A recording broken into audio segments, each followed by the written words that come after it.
Em nome do Pai, do Filho e do Espírito Santo. Amém. Inspirai, ó Senhor, as nossas ações e ajudai-nos a realizá-las, para que em vós comece e para vós termine tudo aquilo que fizermos. Por Cristo, Senhor nosso. Amém. Santa Maria, Mãe de Deus, rogai por nós. Em nome do Pai, do Filho e do Espírito Santo. Amém. Já começou o programa hoje engasgando. Então, alegria, estarmos juntos aí. Engasguei com o chá. Então, hoje nós iremos falar sobre fé e sobre amor. Esse é o tema do programa de hoje. Nós enviamos para vocês uma provocação, né? Por quê? Porque o tema do programa é uma provocação. Nós estamos afirmando essa frase bastante assim controvertida. Quem não tem fé, quem não crê, não tem amor, não ama. Agora, para entendermos essa frase, a gente precisa primeiro definir o que é amor. Eu não estou falando de um amor natural. Não estou falando do amor, por exemplo, que os animais, por exemplo, têm pelos seus filhotes. Não estou falando nem sequer do amor meramente humano. Estou falando de outra coisa. Eu estou falando da caridade, ou seja, do amor divino. Um amor para com Deus que se manifesta e transborda no amor para com os irmãos. Ou seja, o verdadeiro amor cristão. Esse amor cristão, ele não é uma contradição com o amor humano, não. Ao contrário. No fundo, sem amor humano, sem a base do amor humano, o amor divino, ele não chega, ele não acontece. Mas ele é tão superior ao amor humano como uma joia preciosa é superior a um metal vagabundo enferrujado. Por quê? Porque, na verdade, é o próprio amor com que Deus ama a si mesmo. É a caridade que nos torna divinos, nos torna participantes da vida de Deus. Essa é a coisa fantástica, né, do cristianismo. Veja só, gente. Deus, ele teve um projeto. Nós, meras criaturas, nós seres humanos, somos chamados por Deus, somos convidados por Deus a ser felizes e a participar de uma felicidade sobre-humana. Uma coisa que está muito acima de nós, uma vida que está acima de nós. A vida do próprio Deus.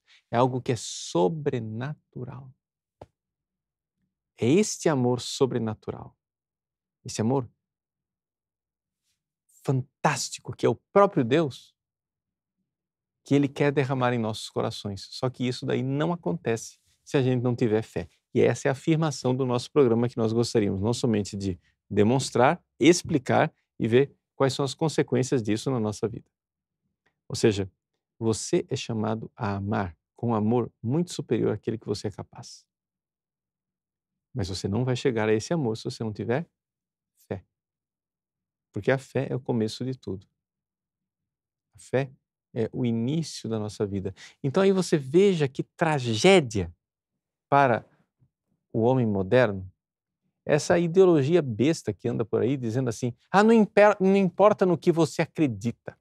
Você pode acreditar, importante é acreditar em alguma coisa, quer dizer, como se fosse a mesma coisa, acreditar no amor infinito de Deus manifestado em Cristo ressuscitado, Cristo que morreu por nós na cruz, e acreditar, sei lá, no Papai Noel. Entende? Não tem cabimento acreditar em alguma coisa. Quer dizer que eu tenho que acreditar em alguma coisa? Não. Não é isso.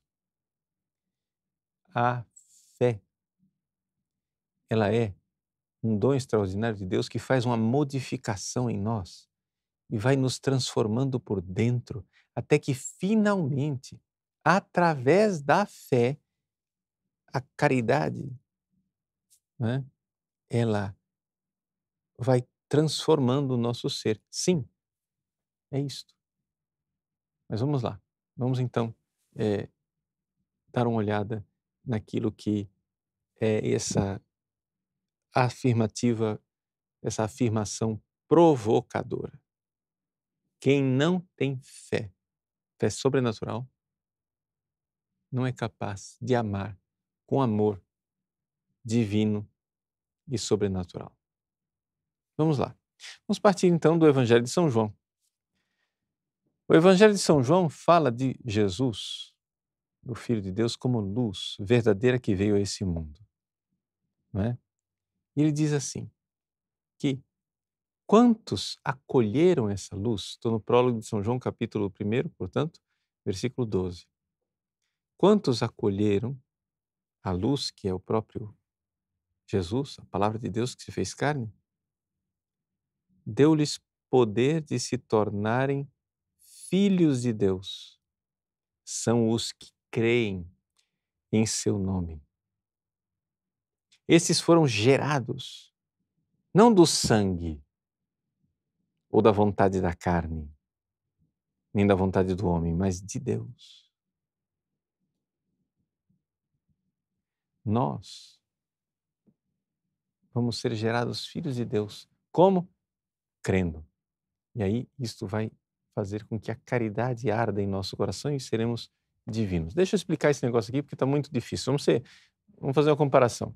Eu sempre peço perdão pelas minhas comparações são meio idiotas, né? As comparações de Jesus no Evangelho são sublimes, mas eu faço comparações bobinhas porque fica mais fácil de entender. Olha só. O que é que nós somos chamados a viver? Nós somos chamados a viver como filhos de Deus. Agora, pega uma comparação. Imagine uma pessoa que adota um cachorro como seu filho.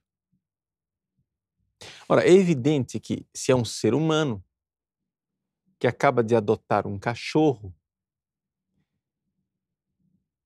são duas naturezas bem diferentes. A natureza humana, ela é elevada, nós somos capazes de alcançar a verdade, somos capazes de amar, somos capazes de muitas coisas.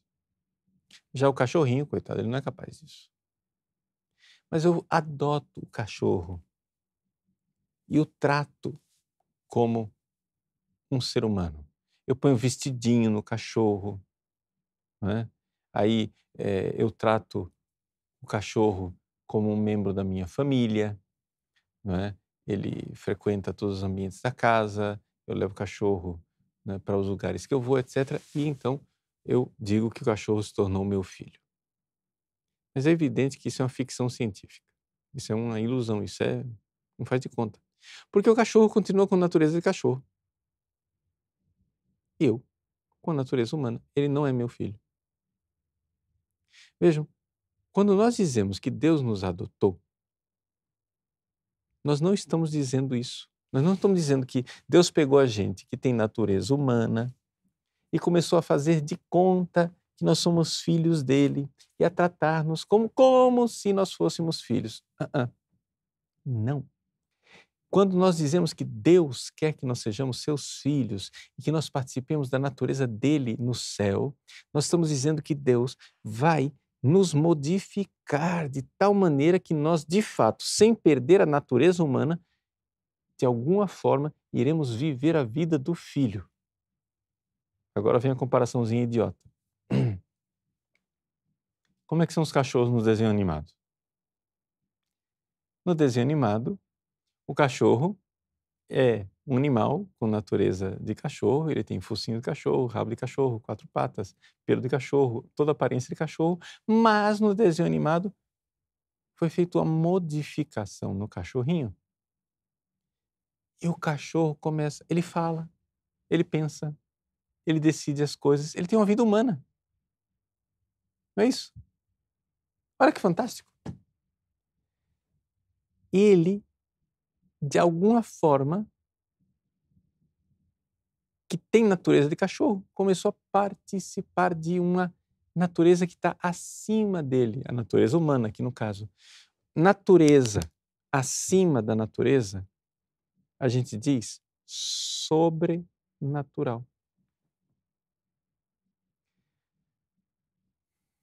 pedindo perdão infinito pela comparação louca. Mas nós podemos dizer que nos desenhos animados, por um poder, né, do animador, daquele que fez o desenho animado, né, o cachorrinho começou a participar de uma vida sobrenatural. Nós somos chamados a viver uma vida sobrenatural. Nós somos chamados a amar com um amor que nós não somos capazes. Nós somos chamados a amar com aquele amor que a gente só vê em Jesus e nos seus santos. Um amor tão extraordinário que você só vê isso na Virgem Maria. Você só vê isso nos santos, os santos mais heróicos, mais fantásticos, como Santo Antônio, por exemplo, que nós vamos celebrar essa semana. Você veja que vida fantástica a vida de Santo Antônio, esse santo português que nasceu em Lisboa, que falava a nossa língua e que terminou seus dias no apostolado na Itália, é por isso que é chamado de Santo Antônio de Pádua, né? De Lisboa ou de Pádua. Pois bem, Santo Antônio de Lisboa, né, era um homem heróico. Quantos milhares de quilômetros heroicamente ele trilhou a pé pela Europa para pregar o Evangelho, enfrentando hereges e amando as pessoas, os inimigos que queriam matá-lo, que queriam envenená-lo, que queriam destruí-lo. Ele a todos amou, a todos perdoou, amou as pessoas, amou os animais e, sobretudo, amou a Cristo e amou a Deus. E amou a Deus com um coração tão abrasado, tão extraordinário, que a gente, ao ver aquele homem, poderia bem dizer que ele era mais divino do que humano. Mas não perdeu em nada a sua natureza humana, não é? Vejam então a grandeza do que Deus faz. Deus nos transforma. Deus nos transforma por dentro. Então, como que acontece essa transformação? Essa transformação, meus queridos, acontece através da fé. A fé é o instrumento que, sendo aperfeiçoado, vai gerando a caridade dentro de nós. Vejam o que diz o próprio Evangelho de São João, e isso aqui não é uma interpretação. O senhor está fazendo uma interpretação de um versículo. Não! Isso não é interpretação de um versículo, isso é 2000 anos de tradição. Eu estou falando de gente que realmente estudou a santidade. Se você for pegar todos os manuais, né, que estudam a santidade, como é que acontece essa transformação no coração do homem de um cachorrinho começar a viver uma vida humana, falar, sapatear, dançar como se fosse um ser humano, né, como faz nos desenhos animados. Ou seja, como é que faz essa transformação que nós, miseráveis nós, seres humanos, somos capazes de amar como Deus e superar os nossos limites, nossos egoísmos, nossas misérias. Como que isso acontece? Como é que acontece essa transformação fantástica? Acontece assim. A quantos o acolheram, deu-lhes o poder de se tornarem filhos de Deus, ou seja, deu a eles o poder de amarem como Deus ama, de viver, participar de alguma forma da vida divina. São os que creem no seu nome. É pela fé. Você não vai ser gerado filho de Deus pelo sangue, porque você não recebe isso da geração do seu pai e de sua mãe. Você não vai ser gerado filho de Deus pela vontade da carne, porque não basta você ter emoções, a vontade da carne. Eu sinto emoções por Deus, que sentimentos que eu tenho. Não. Isso não vai fazer você gerar filho de Deus. Nem da vontade do homem, porque não adianta nem mesmo você ter uma vontade resoluta e uma disciplina férrea. Nada disso fará você filho de Deus. O que fará você filho de Deus é crer.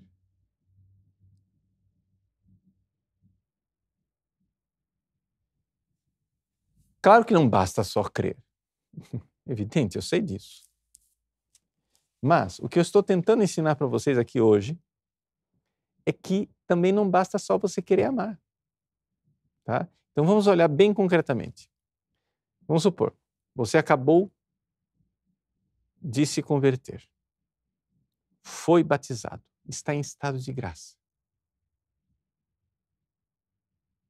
Então você tem ali no seu coração fé, esperança e caridade. Você tem Deus que habita no seu coração. Muito bem, perfeito. Mas, desgraçadamente, você que acabou de ser batizado, comete um pecado mortal. E aí? Bom, você cometeu o pecado mortal, sabe o que você fez com o pecado mortal? Você pegou o amor divino, aquele amor que você não é capaz, aquele amor que Jesus derramou no seu coração pelo Espírito Santo. Você pegou este amor, pegou um balde de água e apagou o amor, sumiu. Uma pessoa em pecado mortal não tem caridade divina no seu coração. Mas você não perdeu necessariamente a fé. Você continua crendo. Tanto você crê que você chega e diz, padre, por favor, atende minha confissão. Aí você vai lá, com a confissão, se você está arrependido de verdade, o que é que o padre faz? Ele pega a chama do amor divino e acende outra vez no seu coração. É isso que a confissão faz conosco, quando nós estamos em pecado mortal.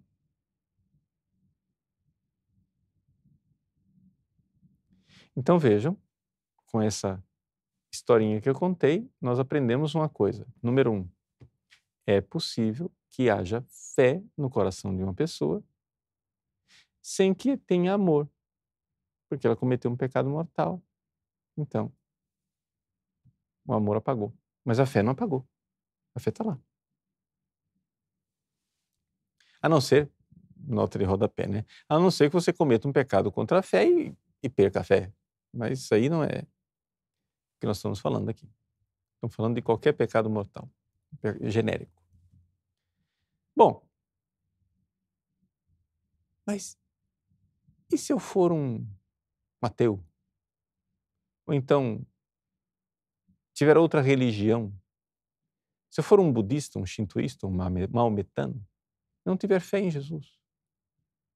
Pergunto, eu tenho amor no meu coração? Resposta: se amor, com a palavra amor, você quer dizer amor humano, pode até ter. Mas se com a palavra amor você quer dizer aquele amor que vem de Deus, que somente Deus é capaz e que Deus acende no coração dos seus santos, meu irmãozinho, não. Não. Por quê? Porque tudo começa com a fé. Tudo começa com a fé. Então, se você tem uma pessoa, né, que não é cristã, a primeira coisa que você tem que fazer é pedir para essa pessoa começar a pedir fé. É pedindo fé. E a pessoa pedindo fé, Deus vai responder a essa oração. Isso é infalível. Se você pedir para ganhar na Mega Sena acumulado, você não vai ganhar necessariamente. Mas se você pedir fé, Deus vai te dar fé. Vai aumentar um pouquinho, pouco a pouco, não é uma coisa assim estrondosa, nem fulminante. Geralmente Deus não age assim. Deus age delicadamente, Deus age devagar, Deus age cuidadosamente. E então, você vai crescendo na fé. E de fé em fé, um belo dia, aquela pessoa muda de vida. Né? A pessoa vai pedindo fé, vai aumentando a fé. Aí chega um dia, ela diz, puxa vida, eu quero me confessar. Eu quero mudar de vida. Entendeu? Veja que fantástico. Mas tem que brotar o pedido sincero no coração.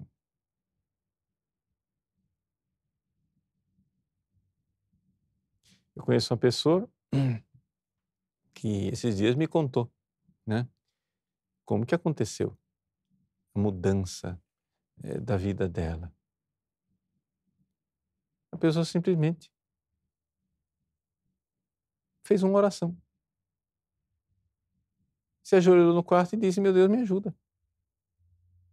E Deus ouviu. Porque de fato ele ouve.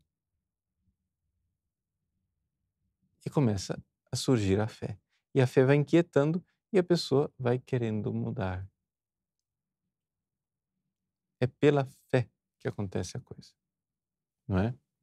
É pela fé que sois salvos, diz São Paulo. Mas o que é a fé? Aqui que vem o problema. A fé, gente, não é um sentimento gostoso, uma coisa subjetiva, que eu digo assim, eu creio, né? Eu gosto de crer em duendes.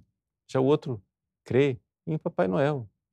Já o outro crê no poder dos cristais, o outro crê no poder das pirâmides, e cada um subjetivamente tem um sentimento. Eu acho que funciona, né? Eu sinto assim umas forças cósmicas. Não, gente, isso daí não é fé. Fé é você crer em Jesus como sendo Deus que se fez carne e Deus que veio nos amar concretamente. Portanto, fé é crer no amor. Tudo começa nisso. Crer no amor de Deus manifestado e encarnado em Jesus Cristo. Mas não um amor qualquer. Eu creio no amor. Como, sei lá, o pessoal sai desenhando coraçõezinhos cor-de-rosas. Eu creio no amor. Eu creio no amor. Não. Se você não tem fé em Jesus Cristo, você não crê em amor, coisa nenhuma, você tem somente um sentimento. Eu estou falando, tá? Como é a única forma que você tem de participar do amor divino, é a primeira coisa recebê-lo. Para receber, ou seja, o que é a santidade? A santidade é você ter no seu coração um amor sobre-humano, sobrenatural, que arde por Deus e pelos irmãos, e você é santo. Como que isso acontece? Que acontece essa transformação? Você se comportar como um filho de Deus. Isso acontece, você ter amor para dar para Deus e para os irmãos, só é possível de um jeito, se você recebeu esse amor.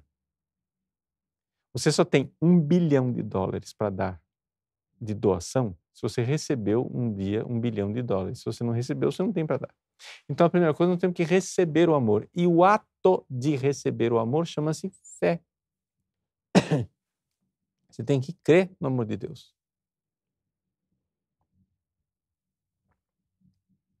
Então, quando você crê no amor de Deus manifestado em Jesus Cristo, esse crer une você àquela pessoa.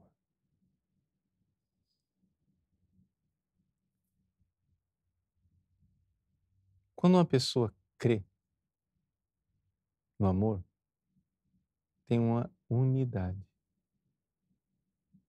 tem uma união. Por exemplo, vamos supor, eu tenho 50 anos, vou fazer 51.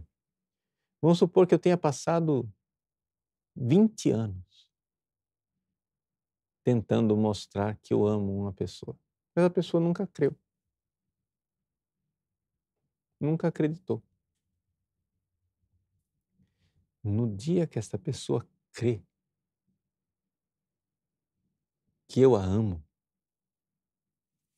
tac, existe ali uma união. Isso acontece com o amor humano. Agora, com o amor divino, isso é muito mais sublime. Jesus está o tempo todo convidando a humanidade inteira, dizendo assim: creia que eu amei você, por favor. Creia. Ele manda mensagens através de um livro, através de um outdoor, através da conversa com um amigo, através de um programa que se assiste, através de um filme. Jesus está dizendo: veja, eu te amei. E a pessoa nunca prestou muita atenção, foi ouvindo aqui. Mas um belo dia, a pessoa ouve a voz. Ouve aquela voz que vem de dentro.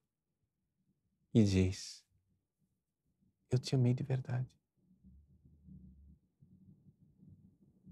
Eu morri por você. Eu dei tudo por você. Para que você viesse morar comigo no céu e ser feliz. Para que você recebesse lá no céu uma felicidade que esse mundo não é capaz de te dar. Quando esta verdade ilumina a sua inteligência, você sente imediatamente, a palavra sentir é inadequada, mas você vê imediatamente dentro de você um convite. Eu quero amar de volta. Como que eu vou fazer? Ou seja, é um toque da graça que ilumina a inteligência e convida à vontade. Esse é o ato de fé. Então vejam, o ato de fé, acabei de descrever, não é um sentimento balofo. Não é um sentimento retardado. Eu acredito em duendes. Não. O ato de fé é uma ação sobrenatural de Deus que ilumina a inteligência e convida à vontade. Você já viveu isso. Se você crê, de alguma maneira, você já viveu isso. O que acontece é que, às vezes, é uma luz tão delicada e sutil que você não notou. E é um convite tão delicado e sutil que você não prestou atenção. Mas é o ressuscitado que tocou a sua inteligência e convidou a sua vontade, e você então creu. E você disse: nossa, Jesus me ama. Ué, você não sabia disso? Não, eu sabia, mas agora eu sei. Agora eu experimentei. Você sentiu uma coisa gostosa no seu coração? Não, não é o sentimento. Pode até sentir, mas não é isso. É que agora eu enxerguei uma luz. E tudo faz sentido. A vida antes era cinza. Agora eu estou vendo tudo a cores. É como se você precisasse de óculos, via tudo embaçado, mas não sabia que você via tudo embaçado. E de repente, você vai ao oftalmologista, ele te receita uns óculos, você vai lá na ótica, compra os óculos, coloca os óculos. Nossa, estou vendo tudo nítido. Eu antes via embaçado, estava acostumado a ver embaçado. Eu via antes o mundo preto e branco, eu via o mundo cinza. Agora estou vendo o mundo colorido. Agora tudo faz sentido. É fantástico. Isso muda você por dentro. Isso foi o ato de fé. Isso não é um sentimento. Você está entendendo? Isso não é um sentimento.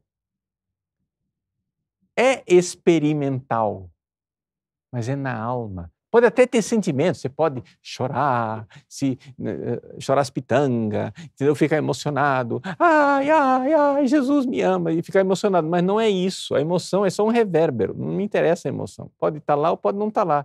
Eu estou falando isso porque tem gente que se emociona e tem gente que não se emociona. Aí o cara que não se emociona acha que ele não teve a experiência. Claro que teve a experiência. Você está vendo dentro de você que você está vendo tudo diferente, você não sabe explicar como. São os óculos. Você agora vê as coisas como elas são. Antes você via monstruosidades, você via vultos. Agora você vê, agora você enxerga. Esta é a experiência fantástica da fé. E se você está me vendo descrever isso daqui e você acha que não teve essa experiência, faz o seguinte, pede. Peça. Mas peça com sinceridade, peça insistentemente, peça humildemente. Vai acontecer com você porque essa é a oração infalível. E aí, uma vez que você crê, de alguma forma, a sua alma colou com a dele, com Jesus. E quanto mais forte, mais firme for esta fé, mais vai estar colada e você vai começar a experimentar uma força de Deus. Está lá no início da carta de São Paulo aos Romanos. São Paulo diz assim: o Evangelho é força de Deus para aquele que crê.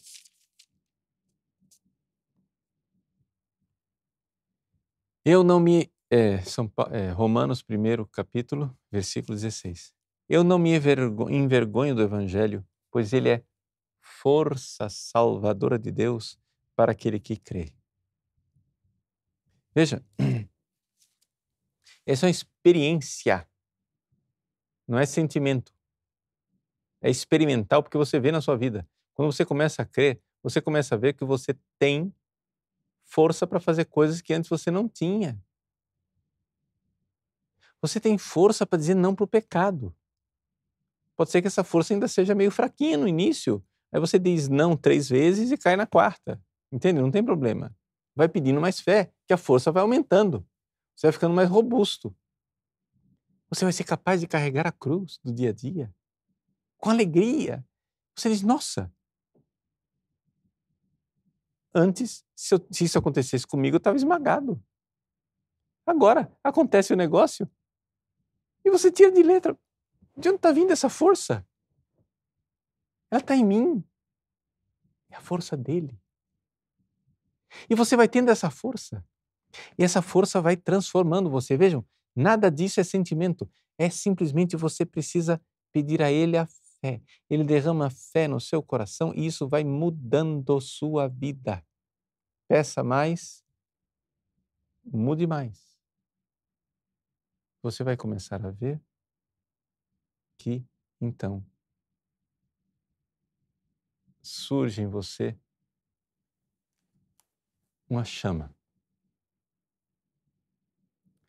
Essa chama no início ela só ilumina. É aquela luz que ilumina e você vê as coisas. São aqueles óculos novos que você vê. Mas chega uma hora que essa luz aquece.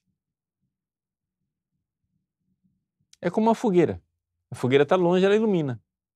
A fogueira mais perto, ela aquece. E você vai vendo que o seu coração, aquecido por esta luz, vai querendo se entregar a Ele. No início você se aproxima de Deus de forma meio interesseira, porque você quer, Deus me ajuda, Deus, eu estou afogando aqui, Deus me ajuda, Deus.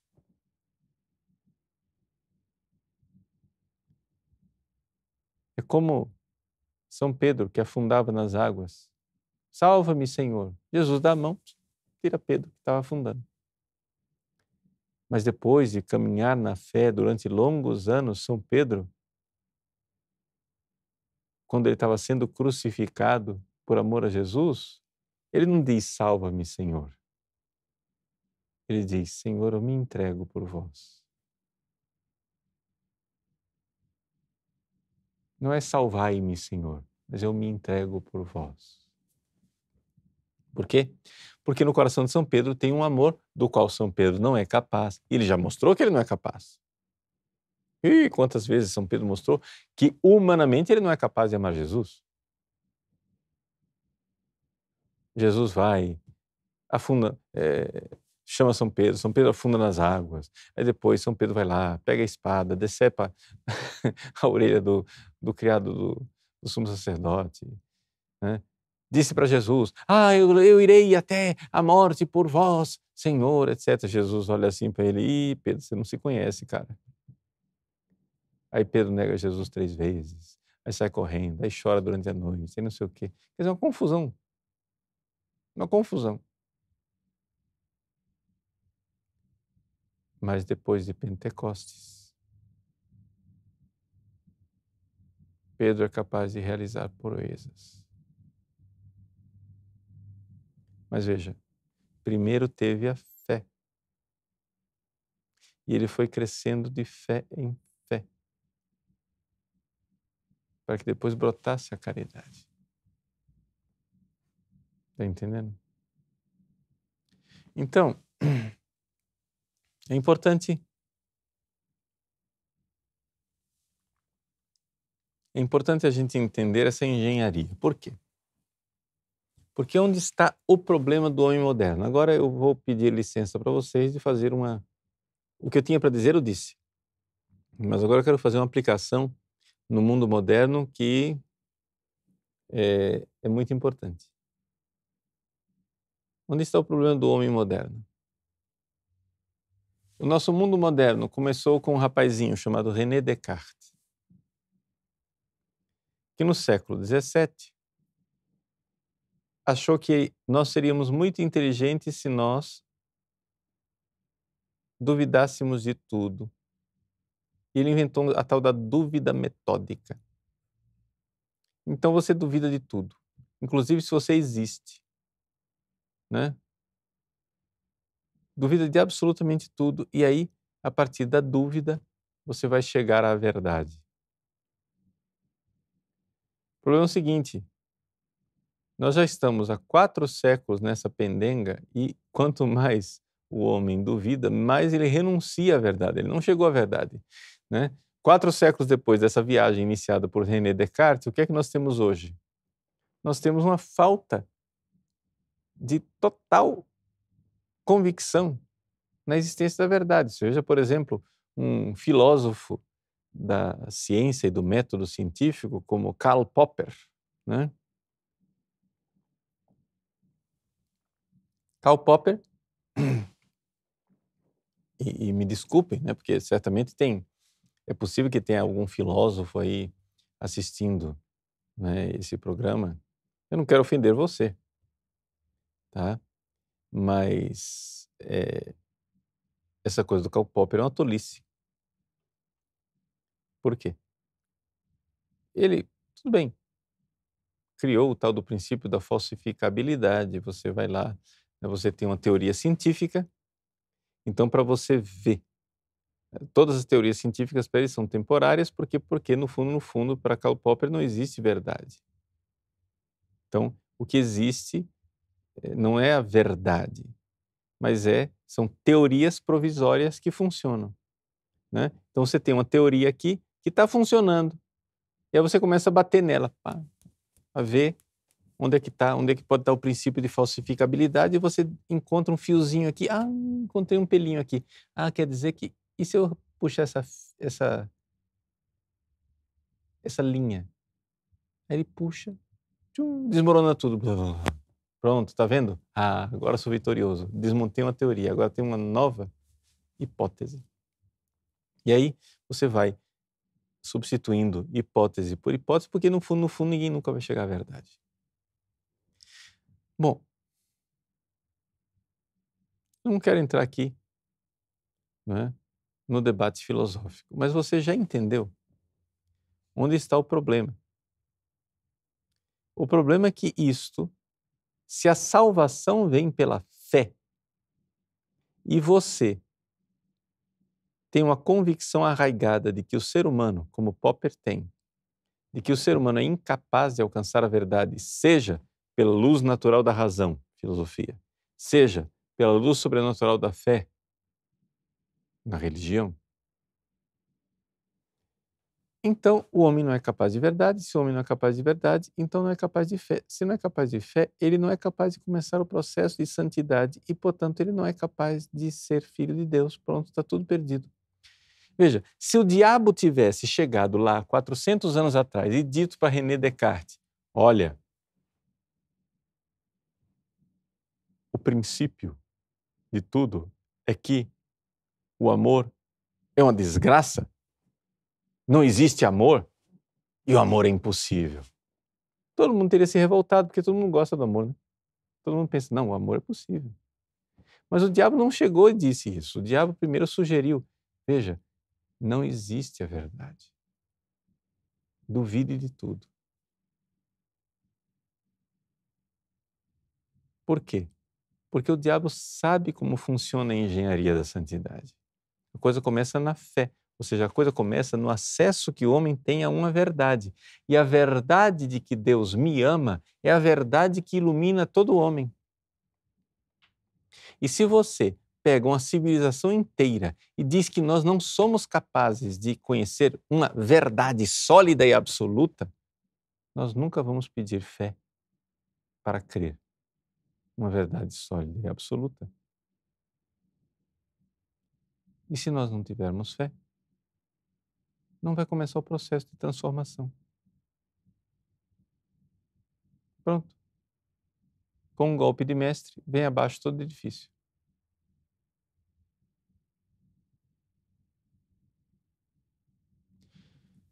Se o homem não é capaz de verdade, ele também não é capaz de amor.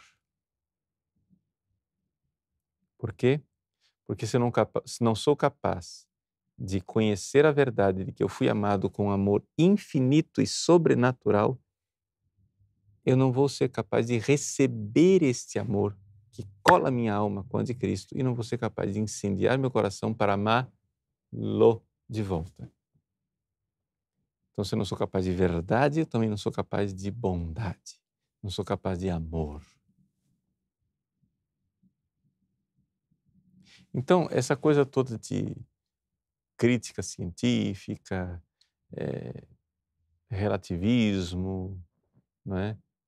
Falsificabilidade, dúvida metódica, tudo isso pode ter alguma serventia num quadradinho metodológico, entendeu? Assim, você está no laboratório, então funciona. Olha aqui, neste quadradinho metodológico aqui, dessa experiência, funciona. O problema é que esse negócio é levado pelos seres humanos atualmente para todos os campos da vida. Não somente nos quadradinhos metodológicos de uma pequena ciência, mas naquilo que é o sentido de vida, naquilo que é a própria existência humana, no sentido filosófico mais profundo e, mais ainda, no sentido teológico e sobrenatural. Então, se nós não somos capazes de alcançar a verdade, você destrói o edifício da salvação na base. Como a expressão que Bento XVI usou para um documento seu, né? Só existe caritas in veritate. Não há verdadeiro amor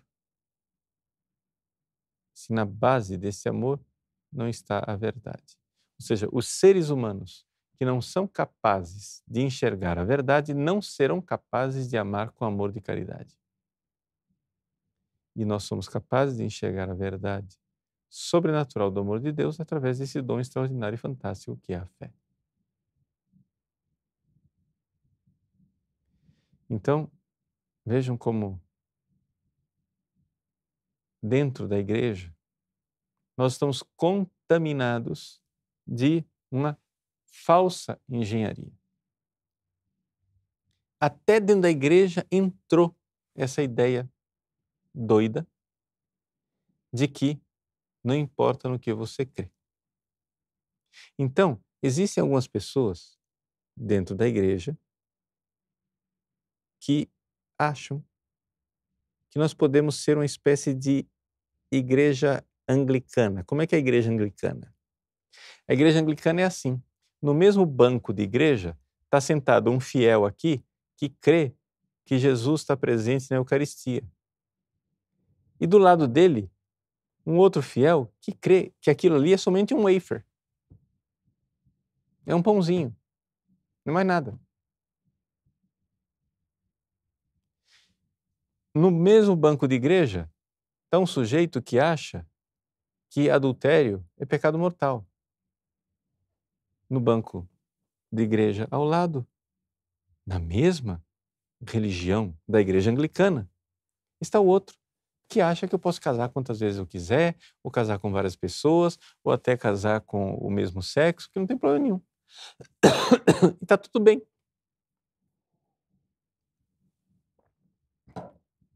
Essa é a visão de igreja dos anglicanos. Pois é, mas essa visão entrou dentro da igreja católica. Tem gente que pensa assim. Dentro da igreja católica. Não, porque aí cada um crê no que quiser. O importante é a gente se amar.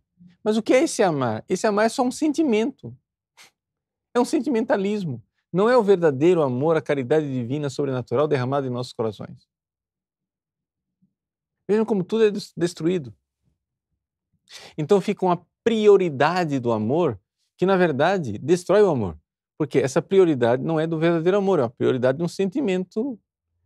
Porque se você não conhece a pessoa de quem você está recebendo amor e a quem você está amando de volta, como é que você vai amar?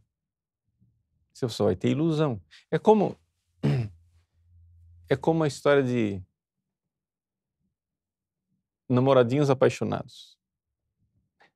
Quantas vezes no confessionário, me desculpa, gente, mas é a minha experiência de confessionário. Eu vou falar, porque vai fazer o quê?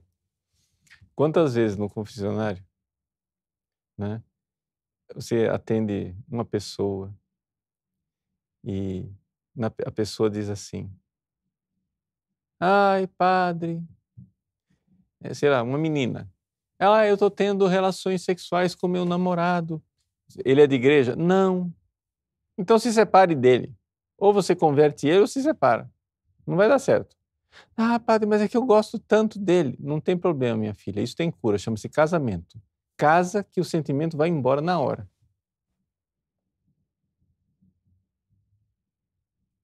A cura de paixonite chama-se casamento. Não sobrevive. Paixão não sobrevive a uma coisa chamada casamento. Então, não se case porque está apaixonado. Case-se com uma pessoa que você está vendo as virtudes. Está entendendo? Então você tem que escolher a pessoa se ela está aberta. Ah, a pessoa não é convertida, então trabalhe para ela se converter. Mas enquanto ela não se converter, não case. Não faça isso. Por quê? Porque deixa eu te dizer uma coisa. É a mais legítima verdade. Todo mundo se casa com uma pessoa que no fundo, não conhece. Você só vai conhecer com quem você se casou depois de casado.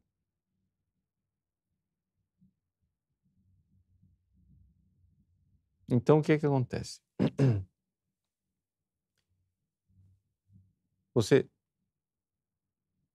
Ah, mas eu sinto. Sim, você sente, mas você não conhece a verdade. Você tem um sentimento ilusório. Então, a mesma coisa, como é que você vai amar de verdade uma pessoa que você não conhece de verdade, né? A gente casa e aprende a amar a pessoa com a qual casou, ponto. Esse é o único processo possível. Agora, é evidente que você tem que fazer uma escolha direito, né? Você, na medida do possível, enxergar algo dessa verdade, você só vai enxergar mais detalhadamente lá na frente. Mas não é por sentimento. Se você vai amar uma pessoa, você tem que primeiro conhecer a verdade daquela pessoa. Então, a mesma coisa com relação a Deus. Se você primeiro recebe a verdade do amor de Deus para com você, esta verdade ilumina a sua inteligência, convida a sua vontade, vai transformando o seu coração e você então começa a viver uma vida diferente. E você ama de volta. Mas se você não tem fé, se você acha que o acesso à verdade é impossível e que a fé não é uma verdade que você tem que aceitar, é simplesmente um sentimento que você tem por Deus, você está destruindo absolutamente tudo. Só existe verdadeira caridade fundada na verdade. E o acesso à verdade é a fé. Tá? Nota de rodapé, antes que o patrulhamento antiherético acione as luzes, eu estou falando de verdades sobrenaturais. É evidente que nós temos acesso à verdade pela luz natural da razão, etc, etc. Ponto, fecha parênteses, voltando ao texto. Né? Mas só existe caridade divina quando eu tive acesso à verdade divina através da fé. Esse é o recadinho que eu queria dar para vocês no dia de hoje. Né? Estamos aí nos aproximando, né, do dia de Santo Antônio. Vamos pedir a esse grande santo que interceda por nós e que nos dê uma fé firme, uma fé católica. Ele que lutou tanto contra os hereges para estabelecer a fé pela qual nós nos tornamos incendiados na caridade e verdadeiros filhos de Deus. Deus abençoe. Em nome do Pai, do Filho e do Espírito Santo.